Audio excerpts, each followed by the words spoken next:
My name is Amy. I'm a 34-year-old office worker. I've been married to Tom, a classmate from my university days, for 10 years. Actually, we don't have children yet. This is because I had a surgery due to illness when I was a child, and which has made it difficult for me to conceive. At the beginning of our marriage, my parents-in-law were looking forward to holding their grandchild soon. Of course, it has to be a boy. He'll be the son and heir. That's right. Amy must give birth to a boy. My parents-in-law's family isn't a venerable one. My father-in-law is an office worker, and my mother-in-law is a typical housewife. Although my husband is the eldest son, he is always a bit absent-minded. I remember the day vividly when my parents-in-law got upset and came to my house. That was just after we told them that we were thinking neither to inherit their house nor live together. They came to our house again and again, shedding tears as they tried to persuade us, so it was quite a struggle to make them give up. However, I explained that in order to live with my in-laws, my husband would have to quit his current job and it would be difficult for him to find another job as a regular employee with the same treatment due to the recession. Despite this, my parents-in-law insisted they could introduce someone who could help him find a job and urged us to come over. My husband seemed astonished and said to them, "If you keep pushing, I'll cut ties with you." For both of them, the statement from their own son seemed to be quite tough, and the discussion about living together ended there. However, it was a different story when it came to urging grandchildren.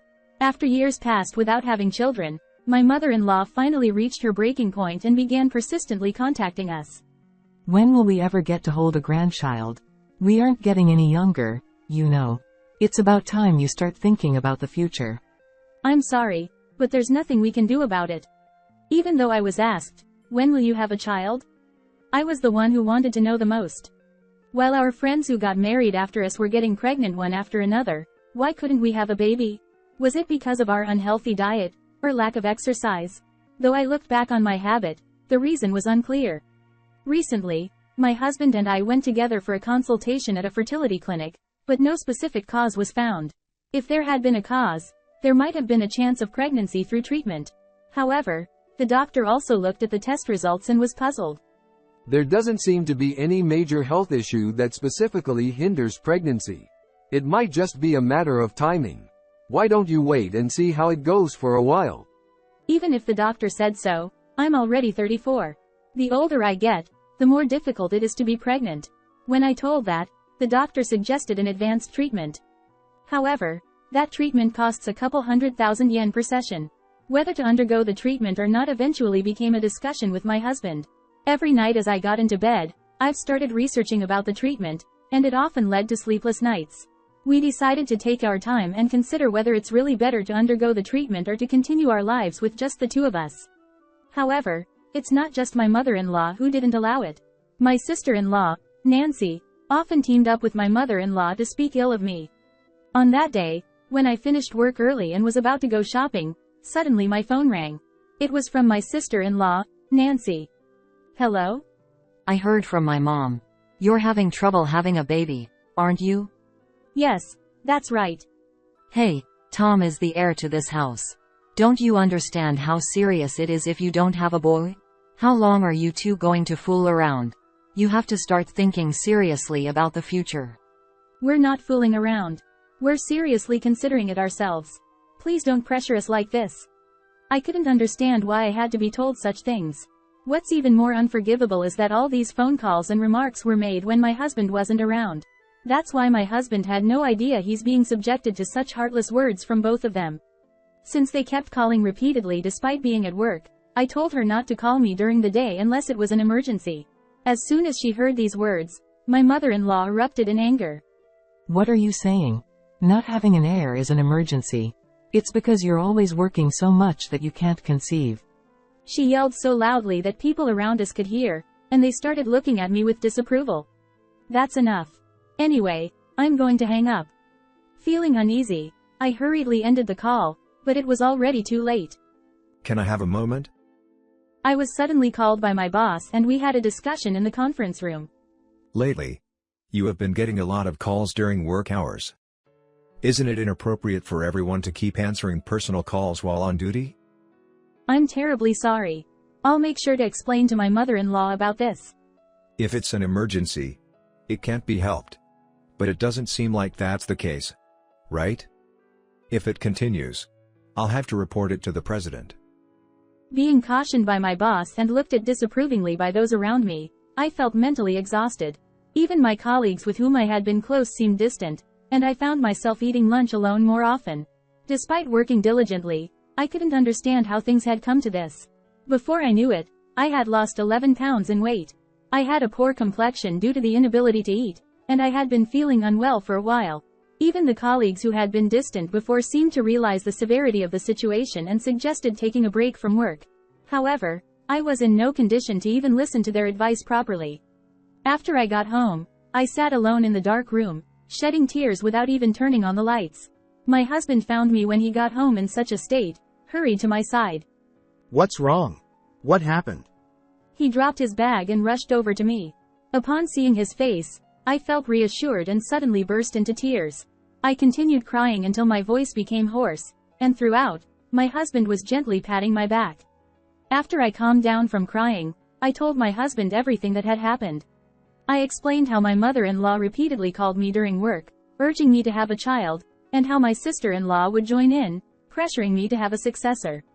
I didn't hide anything, even mentioning how I received a scolding from my boss because of the frequent calls during work hours. It's a family matter, and they're my husband's family. Hearing negative comments about our own family isn't pleasant for anyone. But my husband listened to me without interrupting, until the end. I'm sorry for saying all that about your family, but I just can't take it anymore. With tears held back, I told my husband in a trembling voice, and suddenly, he pulled out his phone from his pocket. Hey, Mom? Will you stop calling Amy from now on? What you've been doing is bullying her. From the conversation, it was clear that the person on the phone was his mother. Hearing this, once again, she countered him with a sharp tone. What are you talking about? I'm just trying to give you guys advice out of concern. How on earth does that equate to bullying? Amy, are you being a bit paranoid? She refused to admit any wrongdoing and kept blaming me. Despite this, my husband stood his ground. He made it clear that matters concerning the children were between us as a couple and requested that she refrain from intervening. However, while it may be a marital issue for us, it's not just a matter between us from my mother-in-law's perspective. As the eldest son and heir of this household, my husband should be more aware, according to my mother-in-law. I didn't expect that there were still people bringing up the issue of the heir even in this era. I listened with astonishment to her words, feeling incredulous inside. As the conversations with my mother-in-law became increasingly tiresome due to the lack of understanding, my husband sighed heavily right in front of me. Listen, Amy has been getting scolded by her boss because of you guys. Doesn't it break your heart to see Amy, who's working so diligently, being treated unfairly? Please, stop calling. With that said, he abruptly ended the call. Sorry for the trouble caused by my mom and sister. You can ignore their calls and texts, and feel free to block them if you want. Thanks for speaking up for me. Yeah, I'll block them. After that day, we didn't receive any calls or texts from them. When they couldn't reach me, they started calling my husband. At first, he dealt with it casually, but as it became more troublesome, he seemed to reach his limit. Enough is enough. I won't answer your calls anymore, and I'll block your messages. With that, even my husband started blocking their calls and messages. The two who couldn't accept it showed up at our house later, banging on the front door and shouting loudly. Hey Tom, Amy? We are here, open up quickly. We've come all the way to visit, so why can't you even welcome us properly? What kind of upbringing did you have? I'd like to see your parents' faces. While they criticize us for not opening the front door, isn't it more uncouth to shout loudly at 6 a.m. on a holiday? My husband was awakened by the commotion, and was quite angry, not only because he had just woken up but also because his mother and sister had been making noise outside since the morning. Enough already. Do you know what time it is? If you make any more noise, I'll call the police. Just mentioning the word, police, might make many people hesitate and stop their harassment, wouldn't it? However, even when they heard that, they didn't leave. Instead, they showed a stance that they wouldn't leave until they were let in the house. Thinking that it would be a considerable nuisance to the neighbors, we reluctantly unlocked the door. As the door opened, they casually kicked off their shoes and barged into the room. What do you think you're doing? Ignoring calls and messages. Is this how you treat your real parents? Exactly. It's so disrespectful of you as a daughter-in-law. Especially when I came to share the news of my pregnancy. What? Pregnant? With that, Nancy took an ultrasound picture out of her bag and showed it off in front of me. Nancy, who got married last year, had conceived a baby with James. My mother-in-law proudly mentioned it was her first grandchild and boasted about it to me. Congratulations. Take care of yourself during this important time, I said. Nancy smirked and said, You must be feeling jealous that I got pregnant first, right? I didn't particularly feel jealous, but there was a slight tinge of envy. However, since many friends who married after me were already giving birth, I had grown accustomed to being overtaken. Still, Nancy's constant boasting with a smirk on her face didn't exactly warm my heart. Probably Nancy's pregnancy had shifted my in-laws' focus. My husband's mother had simply stopped bombarding him with incessant calls. However, my mother-in-law seemed a bit disappointed that the baby turned out to be a girl, as she had her heart set on a boy initially. Nevertheless, I think it was happy that they had come to see us. When my husband expressed this sentiment to them, my usually opinionated mother-in-law fell silent. We hadn't given up either. We kept going to the hospital repeatedly, continuing with the treatments. Sometime later, we knew that Nancy had given birth. Looking at the photos, the baby had fair skin and sparkling eyes, undeniably adorable. After things settled down, family members gathered so my husband and I attended with a gift to celebrate. Seeing the baby peacefully sleeping in the corner of the crib, I couldn't help but smile. Oh, how adorable she is. Her eyes look just like Nancy's. Tom remarked. James approached us while we were conversing and asked if we wanted to hold the baby. Holding the baby with unfamiliar hands, I was first surprised by how light she was. Watching her sleep so peacefully in my husband's arms, I wondered if we would feel such endearment if we had our own child. At the dinner table, the conversation naturally turned to the baby, and once again, our situation was brought up by relatives. You've been married for years now. Why haven't you had children? Being parents is what makes you complete. You need to become parents soon to reassure your own parents. Such remarks pierced my heart, leaving me feeling uneasy. As I struggled with the conversation, Tom, who was sitting next to me, responded. That's true, but having a child is a blessing. We want to be well prepared whenever the baby decides to come. As my husband responded with a smile, they didn't pursue the matter further. But, 2 weeks after meeting Nancy's baby, a miracle happened to us. Surprisingly, we found out that I was pregnant. Despite years of struggling with infertility, both my husband and I were overjoyed at the long-awaited pregnancy. However, since it was still early in the pregnancy and I was not yet in the stable phase, we decided to not inform our parents until the stable phase came. Shortly after learning about the pregnancy, morning sickness set in, and I experienced several days of poor health. I couldn't manage household chores properly, and even going to work became challenging. When I consulted my boss about it, they suggested taking a break until my health improved.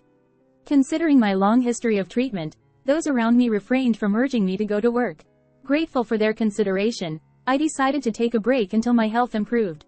My husband, despite being busy with work, actively helped with the household chores.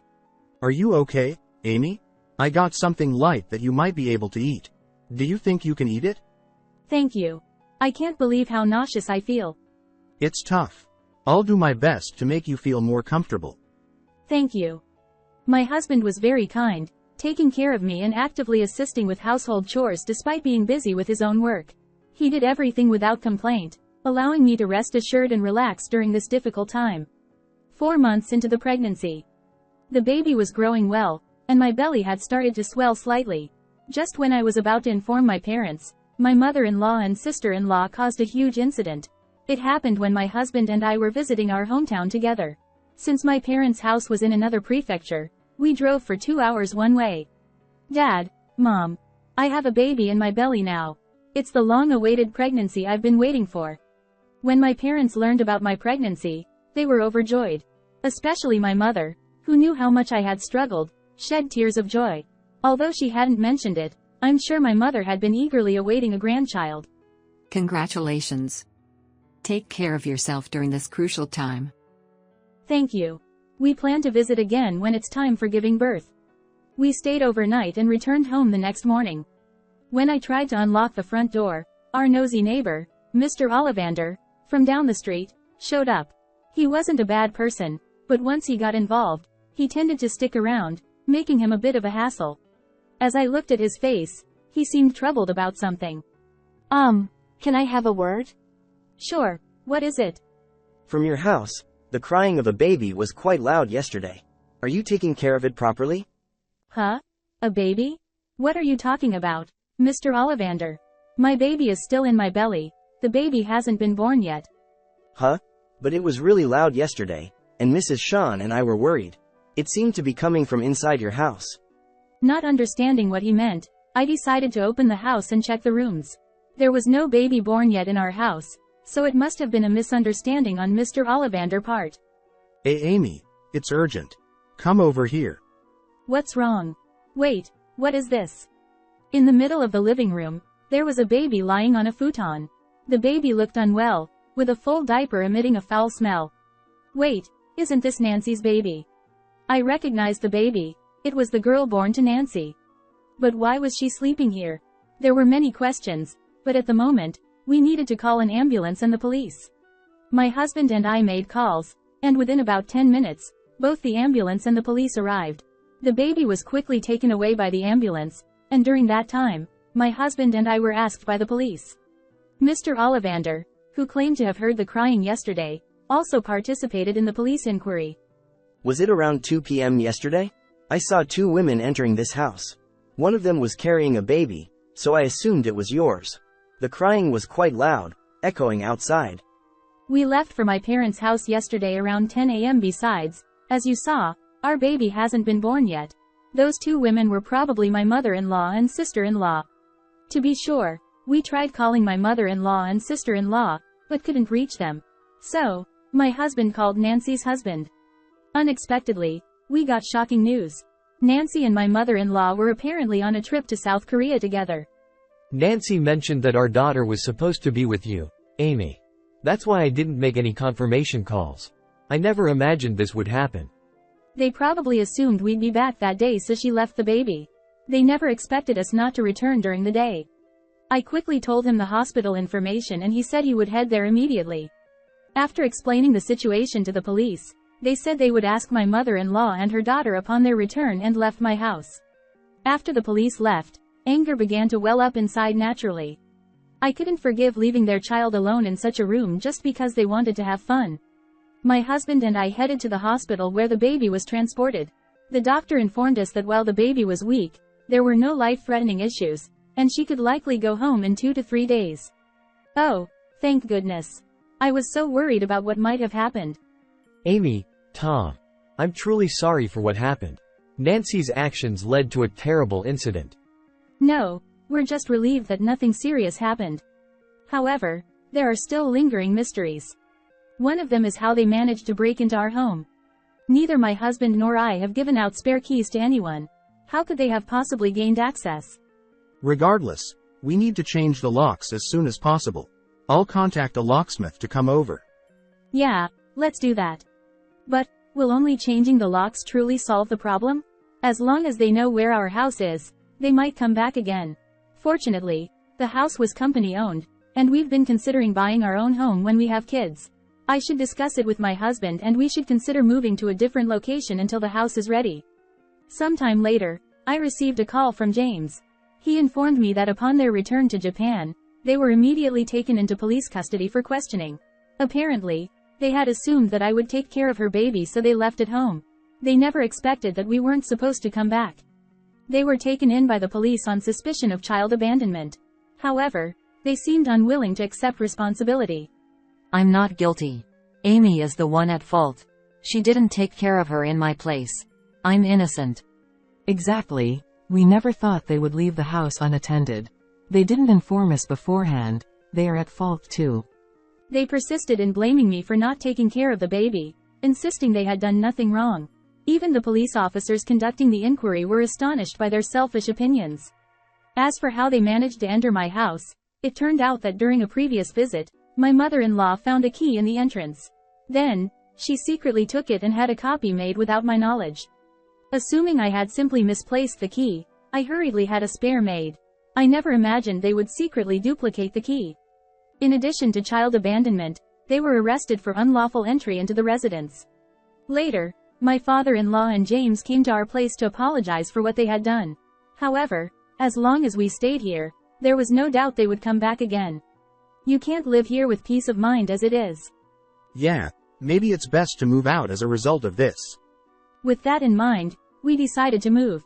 Luckily, we found a new company housing soon, and we moved there. Moving while pregnant was tough for me, but we managed with the help of our parents and relatives. It was a short period until the new house was built, but the fear of they coming back was unbearable. After the move, sometime later, my mother-in-law called. It seemed that she and my sister-in-law had come to the previous house, but it was after we had already moved out, so they called angrily. What's the meaning of moving without even informing us? We were planning to visit. I didn't ask you to come. Don't you have something else to say? After causing such an incident, shouldn't you apologize to me? That's not our concern. It's your fault for not telling us you'd be away. To still claim innocence at this point was beyond belief. I was not just angry but also bewildered. I see. Well, we'll never see eye to eye. Then, goodbye. Wait. There's something important I need to discuss with you today. What is it? Both Nancy and I have been kicked out by your father-in-law, and we have nowhere else to go. Nancy might lose custody, and we won't even get to see the baby. We're homeless now. So, can you let us stay with you? What? It seems that they were cut off by my father-in-law and brother-in-law and lost the place to live. They tried to seek help from us and went to the house where they used to live, but it was already abandoned. They must have been calling out of desperation. However, I couldn't bring myself to live with people who could cause such an incident without any remorse. I'm sorry, but I can't live with you guys after what happened. I'm about to give birth soon, and I want to spend my time peacefully. Having you both around would disrupt that peace. Goodbye. Wait a minute. After hanging up, I blocked their calls and messages, including my sister-in-law's. When they couldn't reach me, they bombarded my husband with calls, asking to live with us. However, my husband made it clear that we couldn't accommodate them either. With nowhere to go, they seemed completely stunned. Later, they ended up in an old apartment, juggling multiple jobs to get by. However, they struggle with interpersonal relationships wherever they go and constantly changing jobs. Also, they're tight on money and they argue almost every day. On the other hand, I welcomed my long-awaited baby into the world. Holding my child in my arms fills me with indescribable love and warmth. I'm sure that there will be challenges. I am determined to work together with my husband to make our child happy. How was today's story? Don't forget to subscribe to the channel. Until next time, take care. Hey! What are you doing? Huh? You should not leave your young child alone every day. I reported it. You're really the worst. Late at night after overtime, my neighbor suddenly yelled at me. I had no idea what he was talking about. I don't have any children. My name is Anastasia, a 35-year-old nurse. I've been married to my husband, Maverick, for 2 years. We met at a mixer. He approached me aggressively and I ended up dating him because of his enthusiasm. He was very important to me and a really kind person. We started living together right after we started dating. He also took the initiative to do housework and even cooked for me. Since my job is irregular with night shifts, it's really helpful that he does the housework properly. I fell more and more in love with him as we dated. And about a year after we started dating, he proposed to me and we got married. I might cause you a lot of trouble. But I want to be with Anastasia forever. Please marry me. Of course. I want to be with Maverick forever too. And so we got married. I was very happy to be married to my beloved him. Since we were living together, our life didn't change much, but just being newlyweds made me feel excited every day. Wow, it's really nice. Just having a ring on your left ring finger makes you feel really happy. Thank you. But I'm actually happy, so maybe that's why I have that aura. Wow, I need to get that aura. Hey, what are you doing? The junior was making a gesture as if she was receiving a ritual, scooping the air with both hands. Her movement was so funny that I almost spit out the coffee I was drinking. This workplace is very peaceful, and although the work is busy, there are many good people, so I can continue to work here. And when I go home, I have a kind husband, so I am very happy. I'm home. Oh, welcome back. Overtime again today? Yeah, I got really busy right before I left. I see. Thanks for your hard work. Dinner is ready, so warm it up and eat it. Wow, thank you. Today's chicken curry. Yeah. I'll go wash my hands right away. My husband does the housework for me when I'm busy with work like this. When I'm tired and come home to a delicious meal, I can really do my best. I was very happy. And time flew by, and 2 years had passed since we got married. We were still a happy couple even after 2 years. One day, a new couple moved in next door to us in the apartment where we lived. They seemed to be a young couple and looked 7 or 8 years younger than me and my husband. They came to greet us on the day they moved in, and they seemed like a very nice couple. After that, I started greeting my neighbor when I went to work or took out the trash. I started chatting with his wife, and we built a good relationship. The couple next door was named Robinson, and the wife's name was Josephine. They seemed to be a working couple like us and were living in an apartment to build their own home. They seemed to be saving money, and they planned to have enough funds in a few years. I thought it was amazing that they had a vision even though they were young. A home of our own. I want to build one too, but I don't think I can save enough money. Actually, my husband works for a company with a pretty low salary, and although we both work, we are not rich. We were able to save a little bit, but if we let our guard down, we could easily go into the red. My husband seems to be working hard, but his salary doesn't seem to be going up. Even if he gets promoted, he won't make much because the company's salaries are low.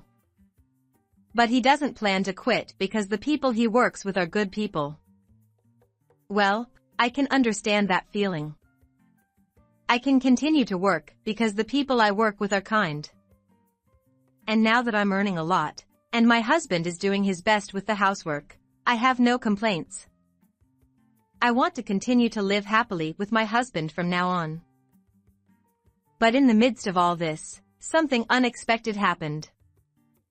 It was one day when I was working late into the night because work was quite busy. And when I got home, it was just before the last train, and I arrived home exhausted. But when I tried to enter my house, I was suddenly called out. Hey! What are you doing? Huh? It was Mr. Robinson who lives next door who spoke to me in an angry tone. And it was the husband, not the wife. I rarely see him because our commuting times don't overlap. I've only met him once when he came to greet me when he moved in. I don't even know when he goes to work. What's going on? Don't play dumb. It's about the child. Child? You're not leaving your young child alone every day. I reported it. You're really the worst. Late at night after overtime, my neighbor suddenly yelled at me. I had no idea what he was talking about. But Mr. Robinson was really angry. I don't have any children. What? That lie won't work. I've seen it with my own eyes. A young boy was sitting in front of your entrance. Huh? In front of my house? That's what I'm saying. That's a serious abuse. Even if you say that, my husband and I don't have any children. So why do I have to be accused of something like this? Then the door of the next house opened and Josephine came out. Hey, you're making too much noise. It's midnight, so lower your voice. But... It seems that her husband was a little calmer after being warned by Josephine. Anastasia, do you really not have any children? I've seen a boy left outside before, so I was a little worried. I thought I shouldn't interfere with your family's affairs, but I've seen it many times, so I was a little worried. Even if it's for education, leaving someone outside like that is abuse. But we don't have any children. Even though I explained it like that, the Robinsons looked at me with suspicion. What should I do? They don't believe me at all. Anyway, don't do anything else to the child. Mr. Robinson said that and then glared at me before returning home. What on earth is going on? When I got home, my husband was just taking a shower. I could hear the sound of water running. I wanted to talk to him about what happened earlier, but he was in the bath and probably couldn't hear me. Oh well. Welcome back. You were late. Yeah. I had to work overtime. I see. Thanks for your hard work. My husband was drying his hair with a towel. I decided to ask him about what happened earlier. Hey, so I got yelled at by our neighbor's husband with a really scary face. What? Why? I don't really know. He was angry and said something about not leaving our child alone. Child. My husband looked puzzled. Yeah, he said he saw a small child sitting in front of our house a few times. Huh? What do you mean? We don't have any children. Yes, that's why I don't understand. Our siblings don't have children yet either, so whose child was sitting in front of our house? It's kind of scary to think that a stranger's child had been sitting in front of our house for so long. Oh, yeah, you're right. My husband seemed to realize how scary the situation was and his face twitched. Moreover, we were suspected of child abuse by our neighbor. Why do we have to be misunderstood like this when we haven't done anything wrong? The next day, I had a day off, but the police and child welfare officials came to visit. Apparently, Mr. Robinson next door really did report us. I explained that we didn't have any children. At first, they were suspicious, but eventually the police and child welfare officials were convinced. The police came today. Huh, really? My husband was surprised that it had become such a big deal. Why do we have to go through this? I felt really bad. We were suspected of something we didn't do, and it made it difficult to live in this house. Recently, even when I encounter Josephine when I take out the trash in the morning, she only nods and doesn't talk to me. I was living day by day with a lot of frustration in this awkward situation. But then something happened. It was one day when I came home in the morning after working the night shift. Mr. Robinson and his wife came out of their house. I thought it was a bad time to run into them, but it seemed like they were waiting for me. Good morning, Anastasia. Good morning. I'm sorry, did you work the night shift? Yeah. But there's something I want to tell you. Huh? The two of them looked very serious. But there was no hostility in their atmosphere towards me. So I invited them into my house to hear them out. I led them to the living room and served them coffee, and the Robinsons apologized to me. I'm really sorry. Huh? We've been suspecting you for a long time. Oh, yeah. I guess that was the atmosphere. So why are you apologizing all of a sudden? Actually, there was a boy in front of your house last night too. Huh? Just when I came back from work, I couldn't help but talk to the boy. I asked him if he was always being kicked out of this house. He said he comes to play with his mother at this house, but he's not allowed in.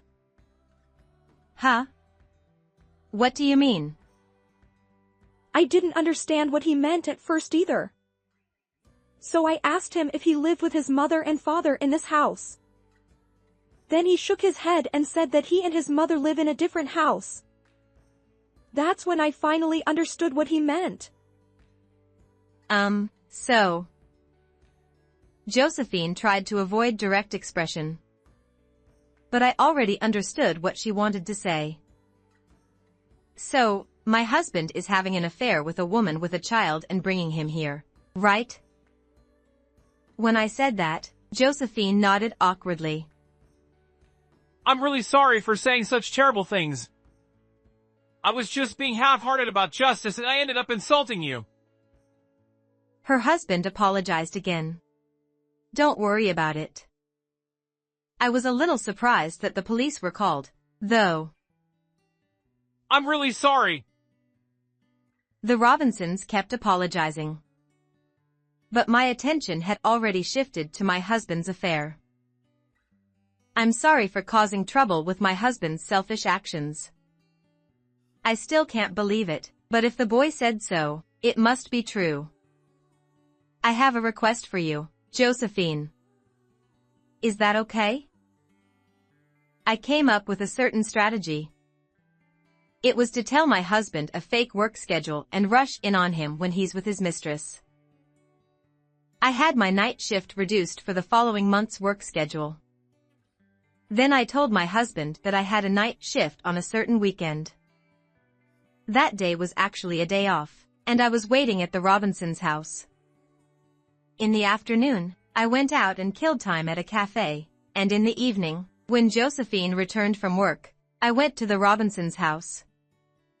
Then at night, when I went outside, there was a really small boy in front of the entrance. It seems that my husband had brought a woman into the house. Anastasia, good luck. Okay, I'll go. With cheers from the Robinsons, I opened the door and entered the house. I could hear the voices of a man and woman having a vivid conversation from the living room. I held up my smartphone and rushed into the living room.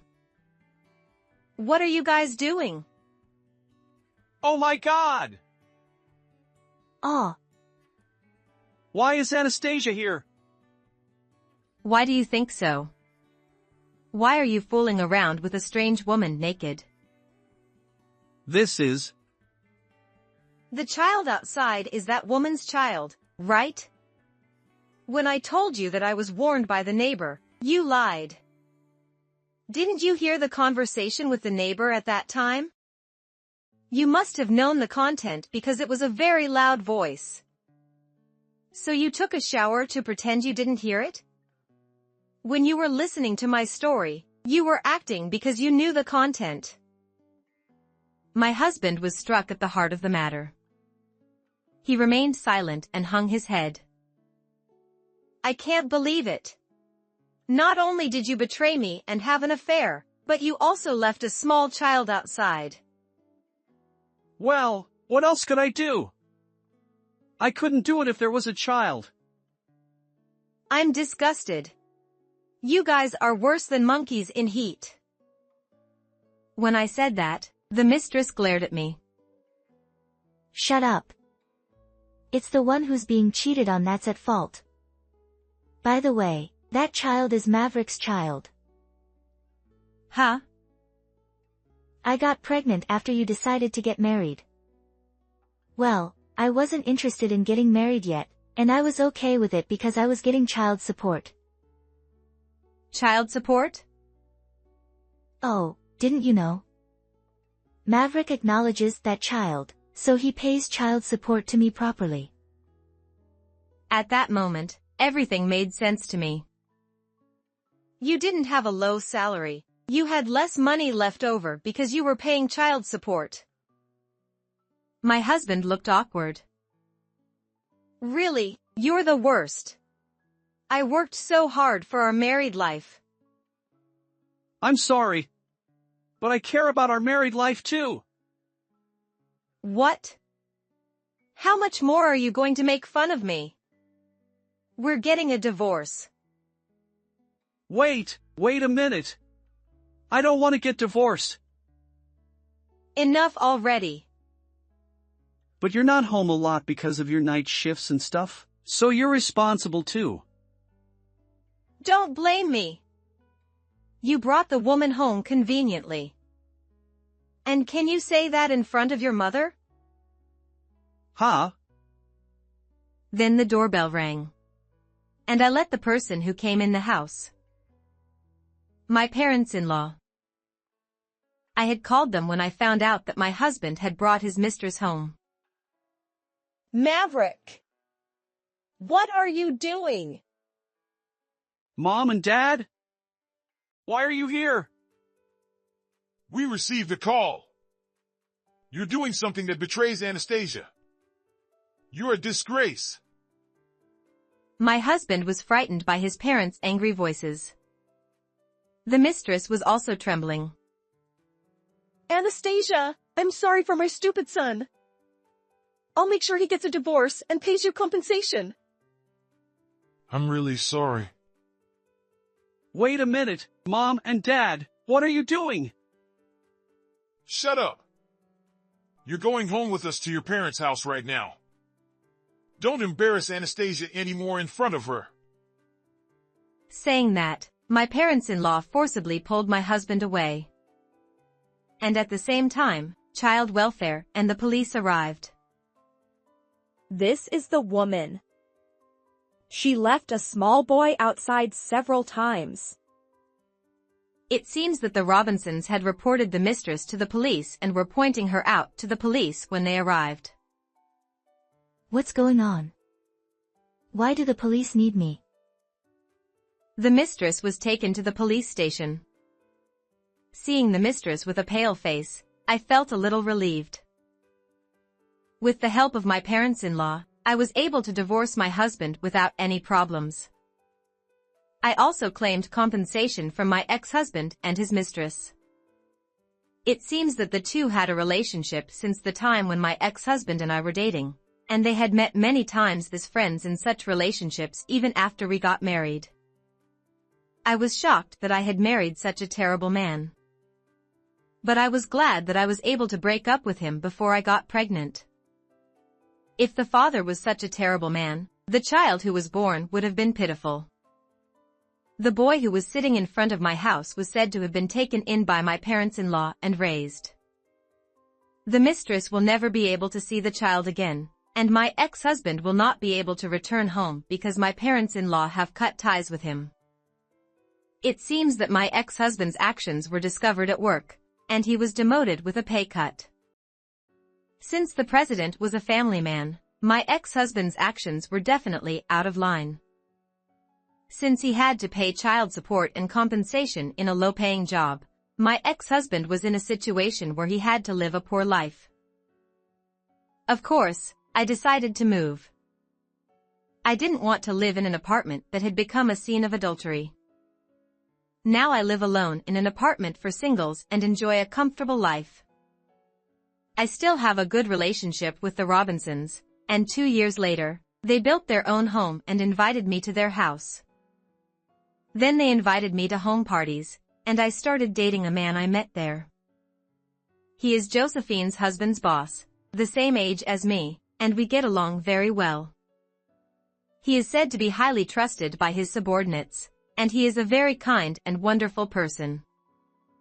I don't know if we'll get married yet, but I enjoy dating him, and my private and work life are fulfilling, so I hope to continue this kind of life. How was this story?